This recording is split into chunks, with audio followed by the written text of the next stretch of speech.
ಸಾವಿನ ಪ್ರಸಾದ ಯಾವ ರೀತಿಯಾಗಿ ಈಗಾಗಲೇ ಸಾವಿನ ಸರಣಿಯನ್ನು ಹೆಚ್ಚಿಸ್ತಾ ಇದೆ ಅನ್ನುವಂತಹ ಅಪ್ಡೇಟ್ಸ್ ಒಂದೊಂದೇ ಲಭ್ಯವಾಗ್ತಾ ಇದೆ. ಮೊದಲಿಗೆ 5 ಜನ, ನಂತರ 6, 7, 8 ಜನ ಈಗಾಗಲೇ ಸಾವನ್ನಪ್ಪಿರುವಂಥದ್ದು.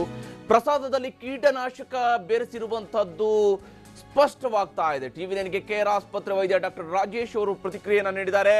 ಈ ಒಂದು ಪ್ರಸಾದದಲ್ಲಿ ಕೀಟನಾಶಕವನ್ನ ಬೆರೆಸಲಾಗಿದೆ. ಇದು ಪ್ರಸಾದ ಆಗಿರಲಿಲ್ಲ, ಅದು ಕೀಟನಾಶಕ ಮಿಶ್ರಿತವಾಗಿರ್ತಕ್ಕಂಥ ಆಹಾರ ಆಗಿತ್ತು ಅನ್ನುವಂಥದ್ದನ್ನ ಈಗ ವೈದ್ಯರು ಕನ್ಫರ್ಮ್ ಮಾಡ್ತಾ ಇದ್ದಾರೆ.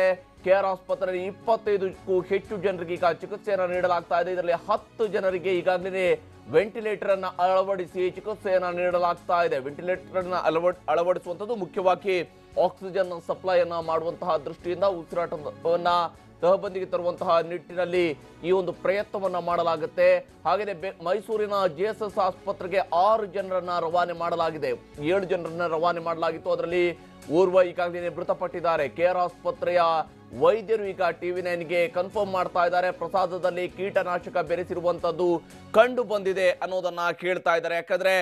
ಆದ್ರೆ ಯಾವ ಕೀಟನಾಶಕ ಅನ್ನುವಂಥದ್ದು ಸ್ಪಷ್ಟ ಆಗದೆ ಹೋದಾಗ ಚಿಕಿತ್ಸೆಯನ್ನು ಏಕಾಏಕಿ ಶುರು ಮಾಡುವಂಥದ್ದು ಕೂಡ ವೈದ್ಯರಿಗೂ ಕೂಡ ಕಷ್ಟ ಸಾಧ್ಯವಾಗುತ್ತೆ. ಈ ನಿಟ್ಟಿನಲ್ಲಿ ಹಾಗೆಯೇ ಮೇಲ್ನೋಟಕ್ಕೆ ಇದು ಕೆಮಿಕಲ್ ಪಾಯ್ಸನ್ ಆಗಿರುವಂತಹ ಸಾಧ್ಯತೆ ಇದೆ ಅನ್ನುವ ಅನುಮಾನವನ್ನ ವ್ಯಕ್ತಪಡಿಸಲಾಗ್ತಾ ಇದೆ. ಯಾವುದೇ ಬ್ಯಾಕ್ಟೀರಿಯಾ ಹರಡಿರುವಂತಹ ಸಾಧ್ಯತೆ ಕಡಿಮೆ. ಆಹಾರದಲ್ಲಿ ಅಂದ್ರೆ ಆಹಾರ ಏನು ಫುಡ್ ಪಾಯ್ಸನ್ ಅಂತ ಏನು ಹೇಳ್ತೀವಿ, ಅದು ಸಾಮಾನ್ಯವಾಗಿ ಬ್ಯಾಕ್ಟೀರಿಯಾಗಳಿಂದ ಆಗುವಂತಹದ್ದು. ಆದ್ರೆ ಬ್ಯಾಕ್ಟೀರಿಯಾ ಕಾರಣದಿಂದಾಗಿ ಈ ರೀತಿಯಾಗಿ ಆಗಿರುವಂತಹ ಸಾಧ್ಯತೆ ಕಡಿಮೆ.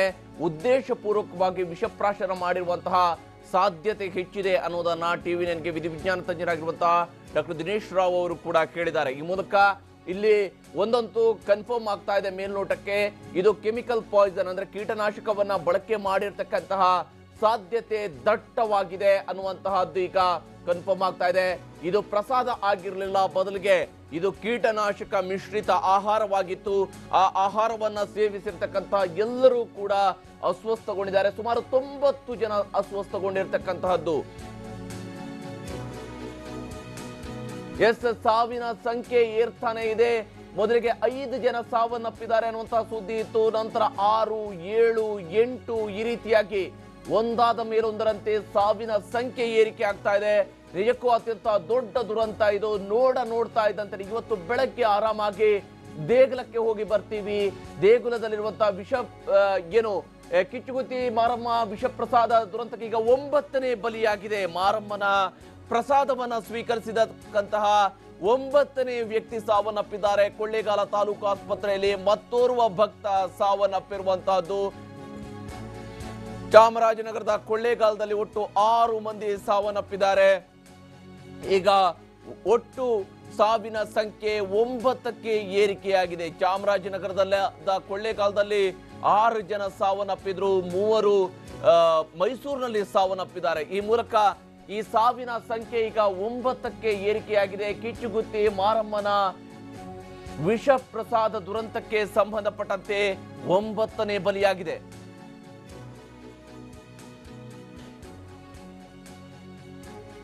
ಕೇರ್ ಆಸ್ಪತ್ರೆ ವೈದ್ಯರಾಗಿರುವ ಡಾಕ್ಟರ್ ರಾಜೇಶ್ ಅವರಿಗೆ ನಮ್ಮ ಜೊತೆಗೆ ಸಂಪರ್ಕದಿದ್ದಾರೆ. ಡಾಕ್ಟರ್ ರಾಜೇಶ್ ಅವರು ಈಗಾಗಲೇ ಚಿಕಿತ್ಸೆಯನ್ನ ನೀಡ್ತಾ ಇದ್ದೀರಿ, ಅದರ ನಡುವೆ ತಮ್ಮನ್ನ ಮಾತನಾಡಿಸ್ತಾ ಇದ್ವಿ, ಕ್ಷಮಿಸಿ. ಏನಿದು ದುರಂತಕ್ಕೆ ಕಾರಣ ಏನಾಗಿರ್ಬೋದು ರಾಜೇಶ್ ಅವರೇ? ಈಗ ನಮ್ಗೆ ಪೇಷಂಟ್ಗಳ ರೋಗ ಲಕ್ಷಣವನ್ನ ನೋಡಿದಾಗ ಅದು organo phosphorus compound Poisson insecticide ಏನು ಕೀಟನಾಶಕ ಇರುತ್ತೆ ಅದ್ರ ಸಿಂಪ್ಟಮ್ಸ್ ಕಾಣ್ತಾ ಇದೆ. ಅದರಿಂದ ಏನಾದ್ರೂ ಒಂದು ಏನು ಪ್ರಸಾದನ ಸೇವಿಸಿದ್ದಾರೆ, ಆ ಪ್ರಸಾದಕ್ಕೆ ಅಚಾನಕ್ ಆಗಿ ಏನಾದ್ರೂ ಕೀಟನಾಶಕ ಮಿಕ್ಸ್ ಆಗಿತ್ತ ಅನ್ನೋದನ್ನ ನಾವು ಪರೀಕ್ಷಿಸಿ FSL ಇಂದ ತಿಳ್ಕೊಳ್ಬೇಕಾಗತ್ತೆ. ಆದ್ರೆ ಈಗ ಮೇಲ್ನೋಟಕ್ಕೆ ಕಂಡು ಬರ್ತಾ ಇದೆ. ಈಗ ಅದೇ ಆಧಾರದ ಮೇಲೆ ಚಿಕಿತ್ಸೆಯನ್ನು ಈಗ ಹೌದು, ಅದೇ ಆಧಾರದ ಮೇಲೆ ನಾವು ಚಿಕಿತ್ಸೆಯನ್ನ ಕೊಡ್ತಾ ಇದೀವಿ. ಆ ಚಿಕಿತ್ಸೆಗೆ ಸ್ಪಂದಿಸ್ತಾ ಇದ್ದಾರೆ. ಓಕೆ.